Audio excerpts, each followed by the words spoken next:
Hello there everybody, Sam's Trains here and welcome back to the railway. I've got some very exciting news. Today I am launching some brand new pre-grouping rolling stock.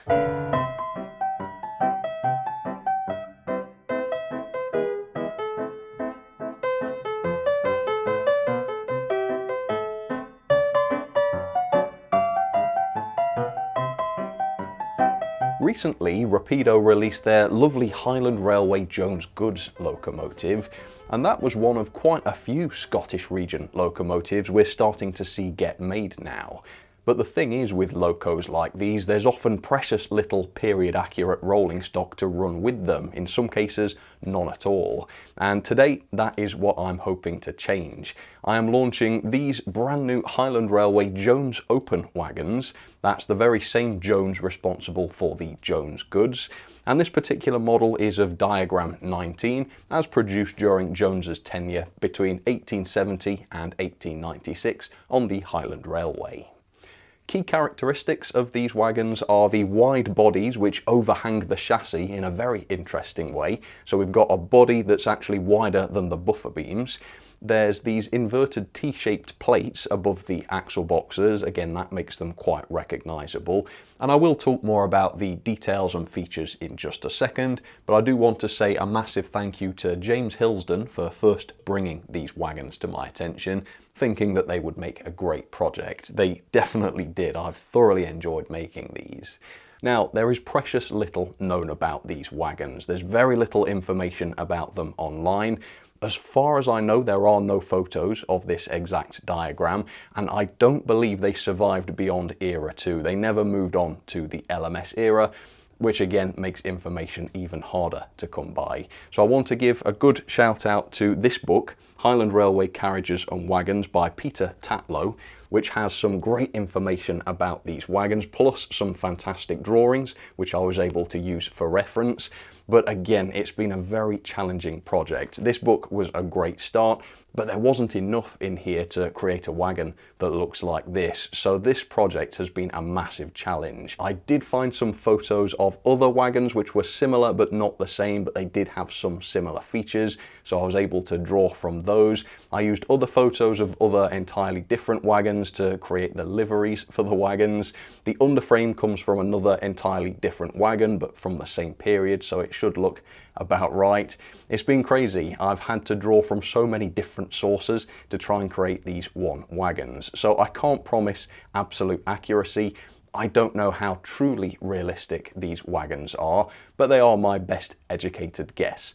I can say that. So they're all made in England by me. They're available on Etsy right now for £24.99 each. There's a link down in the description. I'm going to show you some of what I've been able to create here. So first we have 1377 in the Highland Railway livery. This is limited edition of just 65 models, and it comes with a little thank you card from me personally. I've done a couple of these Highland Railway liveried versions just so that you've got a little bit of choice. So this one is number 1391. It's the same wagon, just with a different number. And again, this comes with the limited edition card to say thank you. The next wagon is this one. This is the best one, by the way. This is 1624 in the Highland Railway livery again, but this time with physical weathering.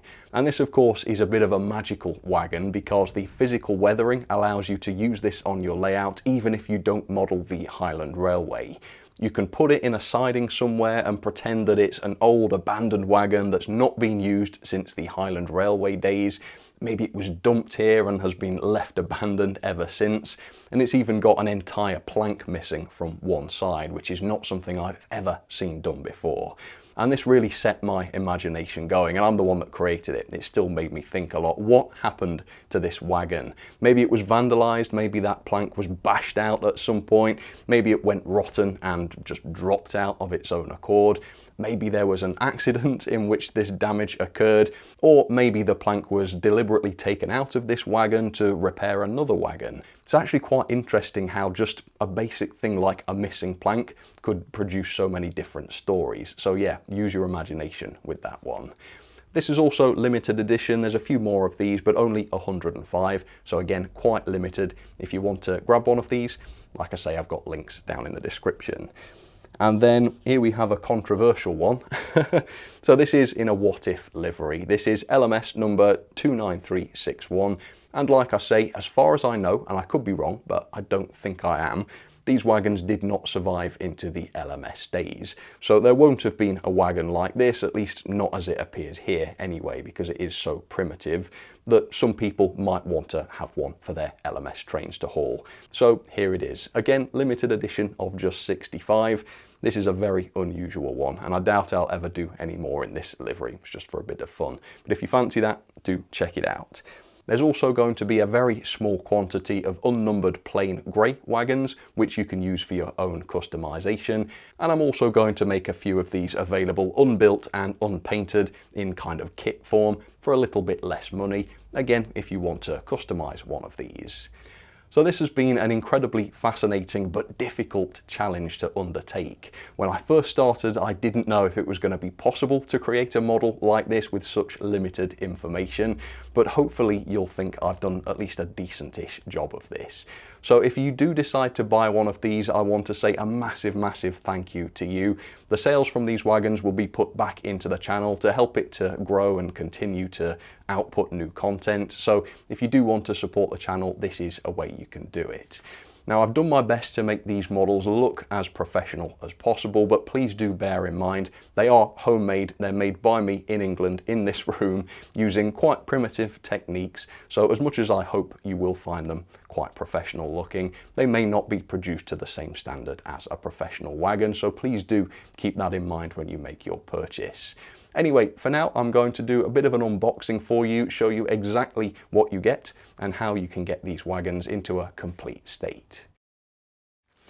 Right, let's start with one of the Highland Railway liveried wagons. This is number 1391. And just as a little warning, when I send out these models, these accessories bags are loose in the box among the packaging peanuts. Once or twice I've had people throw this away.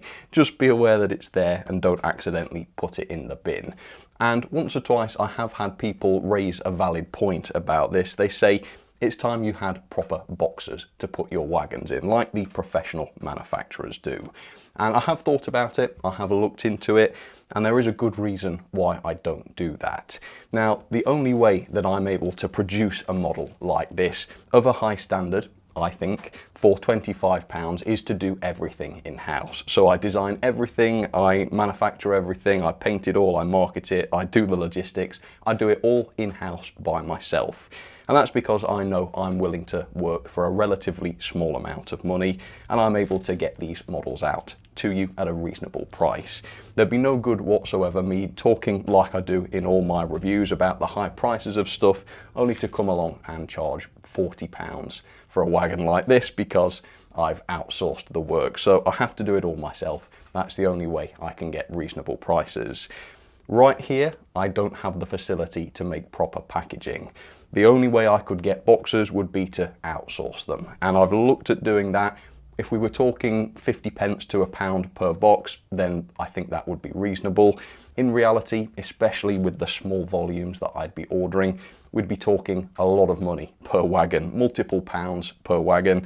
I don't think that's worth it. If these were going into a model shop where people would see them on shelves, this would not be adequate as a presentation, but they're sold online. This video is the box, if you like. I think this is the best for customers. It's not pretty, it's not ever so convenient with the bubble wrap bags, but it does mean that you get the best price. Anyway, let's open this up then and show you what you get, and I'll talk a little bit about the accessories. So here is the wagon, and you'll notice that it is all fully painted, fully assembled, except for the buffers and a few other minor parts.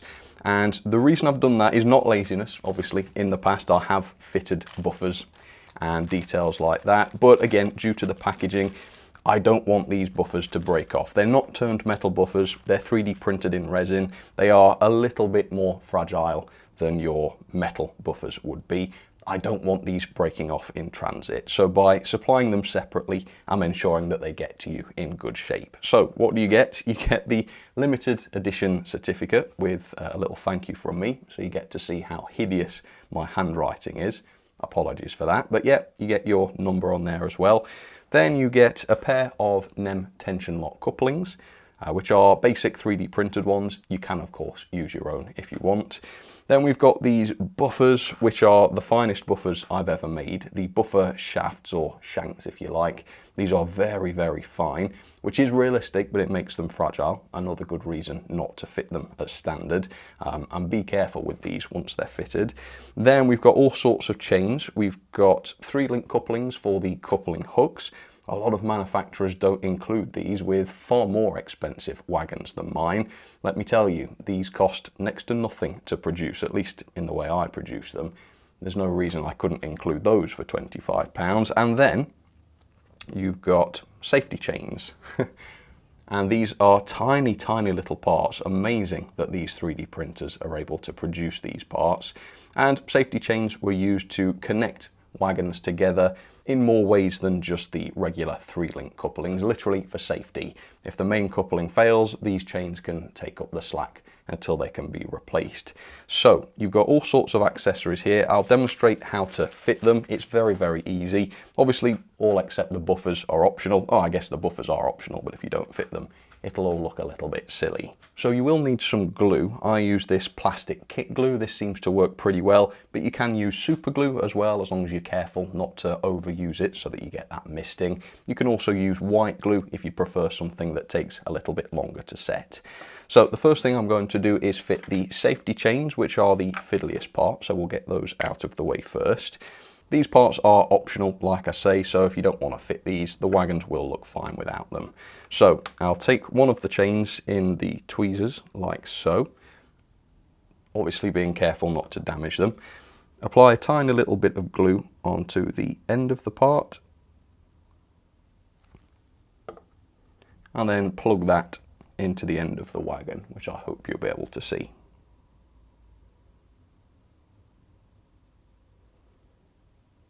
And just adjust it so that it looks like gravity is pulling the chains down, because obviously the chains are just cosmetic. I'll do the rest off camera and then I'll come back for the next parts. Right, so those 4 safety chains are now fitted. Now, when I was first planning this model, it was going to be that the safety chains could only be used if you weren't going to fit the tension lock couplings. But once everything was done and I tried a test fit, it turns out that you actually can have both the safety chains and the tension locks fitted at the same time, which is useful. I didn't plan it that way, but it did work out that way.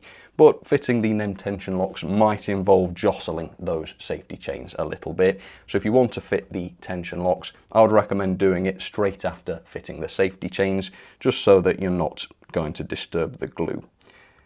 So there we go, push that between, look at that. You can see how lucky I got. Again, wasn't designed that way because I wasn't going to compromise the position of the safety chains. But yeah, it's almost like in real life they designed wagons so that models of said wagons could have NEM tension locks fitted into them 100 or more years hence. Quite something that. There we go. So that's the worst of it done. Obviously the little coupling chains here, these can't be fitted with the NEM tension locks, but if you wanted to have this as a static display somewhere, then you can fit these. These are just cosmetic parts. They're not to be used. They're not real chains. They look good, but they're not usable. Okay, and then for this particular build then, all I need now are the buffers, and you fit these in the same way as the safety chains, except it's a tiny bit easier because you don't need the tweezers, although you could use them if you wanted. So just a tiny little bit of glue on the end of each buffer, a very small amount, and then just push it into the hole where it should fit snugly, and a little bit of straightening should do the job. There we go, and I'll do the other 4. Well, the other 3. Learn to count. There we go. That is all of the buffers and the other details that I want on board. So if I just show it to you, that's what it looks like complete. Yeah, apologies that the buffers and things aren't fitted as standard, but it is a very easy job. It takes 2 minutes and it makes sure that the buffers are intact and not broken. And you should be left with a few spares. I've put spare buffers in, 1 spare per wagon, a spare safety chain. Again, these parts don't cost much. I'd rather you have too many than not enough. You might break one, one might snap in transit, I don't know. I want you to have extras. And there's an extra coupling chain as well. Put them into your collection, you might find them useful. Right, let me put this to one side. I won't show you the building of all of the other wagons because it works exactly the same for all of them. But this is 1377. You get the exact same accessories with every wagon in this range, including the weathered ones. So even the weathered one works in the same way, but there is 1377. So it's the same wagon, just a different number. What I did consider doing was making these two different numbers, but having another different number on the other side, so that using two products you could make 4 wagons. And I've heard of that being done before. It is kind of clever, but I don't like it. I'm just not keen on that. Something about that seems unrealistic to me. I think one wagon should have one number. So yeah, I thought about it. If these sell out, I might do a different number in the future. But for now, yep, there's only 2 of the standard Highland ones at the moment. Okay, this is my favourite one, 1624. Should I show favouritism? It may be unprofessional to do so, but yeah, when you see it, I think you'll agree. This one is just crazily good. Right, here it is. So this is the weathered version. This one is 1624, and yeah, the weathering I'm so pleased with. Obviously, this won't be for everybody, but again, to have a Highland Railway wagon like this, looking halfway realistic on a layout that is set much later on in time, I think is quite a valuable thing. So yeah, if you can't justify one of these wagons otherwise, get one of the physically weathered ones and you can pretend it's abandoned. I do like that, and I'll show you what this looks like in a second with all the bits stuck onto it. And then we have the controversial wagon, also known as LMS 29361, which is just a semi-made-up number. The same wagon, but in an LMS livery. Like I say, it didn't exist. I don't think. I'd laugh if someone said actually it does. I've no reason to think that it existed, but here it is. Unless you know a lot about the prototype, it's going to be hard for the layman to point this out and say that could never have existed. But yeah, that's just in case anybody modelling LMS or similar wants to model one of these wagons. It's nice to have the option. So I'm going to fit the detail parts to some of these other wagons, then I'll show you a close-up, let you see some of the details, and then we'll get them onto the track and run a bit of a train with them, I reckon. So here are some of the more interesting features then. So in terms of brakes, there was only braking on one wheel on these wagons, and only a brake handle on this side. As you can see on the other side, no brakes and no brake handle. Again, that seems quite primitive compared with later wagons. And as you can see on the brake itself, there are these 3 little holes in the shaft here to allow the brakes to be adjusted. So if the brake got too wore out, or if the braking force wasn't enough, they could attach the brake via one of these other holes and increase or decrease the braking force. Another interesting thing are these little horns above the left axle boxes, and apparently these were so that the wagons didn't have to be hauled by a locomotive in front of them. They could be hauled along from the side using these horns, possibly by a horse or something like that. Very interesting stuff. Here's a close look at the ends with the safety chains fitted. Nice bit of detail on there. And here is the underframe, which is fully modelled. So I've done away with the screws that I used to use. They were kind of visible, they compromised the underframe, and I've managed to design this so that there are no visible screws or clips whatsoever. I think that's quite unusual to see. Don't see that very often. If you can guess where the clips are, let me know down in the comments, but they are quite well hidden. But yeah, because I've not had to build screws into this, I've been able to put a lot more detail into this model. And here's a closer look at the physically weathered version of this model, which is kind of similar to the other physically weathered models I've done before. So you've got all of the rotting effects in the woodwork. Again, this is not just done with paintwork. These details are physically a part of the bodywork.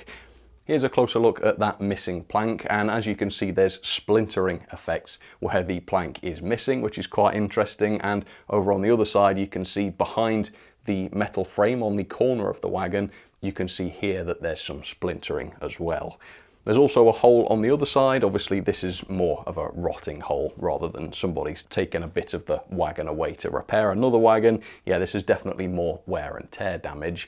And for the first time I've got actual weathering effects on the sole bar as well, which I think adds to the effect. But anyway, hopefully that's a good close look at these models. Let's get all of these down onto the track now. Let's unite them with the Jones goods and see what they look like as a train. So I've set up 6 of my various different Highland Railway prototypes and samples, that kind of thing. As you can see, none of them are coupled yet, so I'll do a coupling test in just a second. And I've set up the beautiful Highland Railway Jones goods locomotive, without which I don't think I would have done these wagons. This is the locomotive that made me think, you know what, I can justify these things. So first of all, how free rolling are these? Well, quite. This is the same axle box design as on my recent Era 1 wagons, but it's made a little bit more robust in this reincarnation just because these are slightly larger wagons, so they need more robust axle boxes.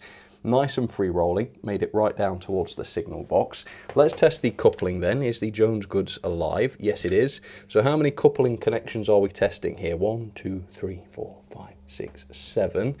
Right, I'll be disappointed if I get less than 5, but let's see. Pushing, pushing, over to the brake van. Oh dear. That one at the back's not very happy. What's up with that? Oh, do you know what it is?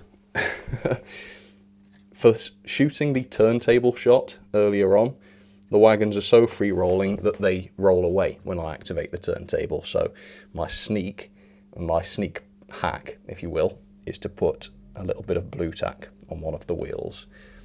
And I forgot to take that blue tack away. But yeah, that was a perfect coupling, a full house. And the secret is not too much slack in the coupling hooks and not too much clearance between the coupling and the NEM pocket. That way the height is always close enough so that they couple most of the time. I'm not going to say these will always successfully couple every time in every situation, but I would say their record is slightly better than normal. So there we go. Now, one valid criticism that is very true of these wagons is that they are lightweight. Unfortunately, I don't have the facility to make quality die-cast parts here in the loft, so these wagons, apart from the wheels, are entirely resin. With models like vans, I can find places to put weights in, and that's okay, but with these wagons, with their realistic underframes, there was nowhere to hide a weight. And obviously, I wouldn't release a wagon that was so light as to not run correctly, and I'll demonstrate the performance in just a second, but I do hold my hands up and say, yes, these are noticeably quite light. But anyway, let's put them over the points. This is going to be brutal because I've got 6 of them that have all got to perform well. Let's see how they get on. Right, here we go then. We'll do this slowly to begin with, and then I'll try it a little bit faster. Fingers crossed everything's okay. 6 wagons. And the Loco 2. Free test of the Jones goods going over the points. Yeah, looking good. Didn't see anything come off, which is good. Let's go forwards a little bit faster.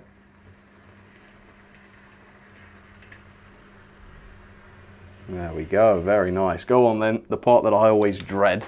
Let's try it even quicker. Oh gosh, that's quick. Oh gosh, that's quick. Oh no. Okay. Maybe that was a little bit too quick. Right, there we go.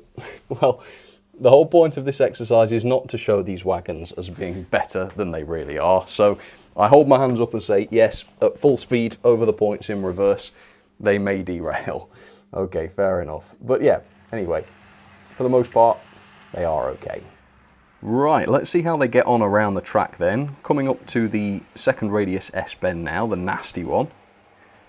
And I have tested this before, but just for the camera.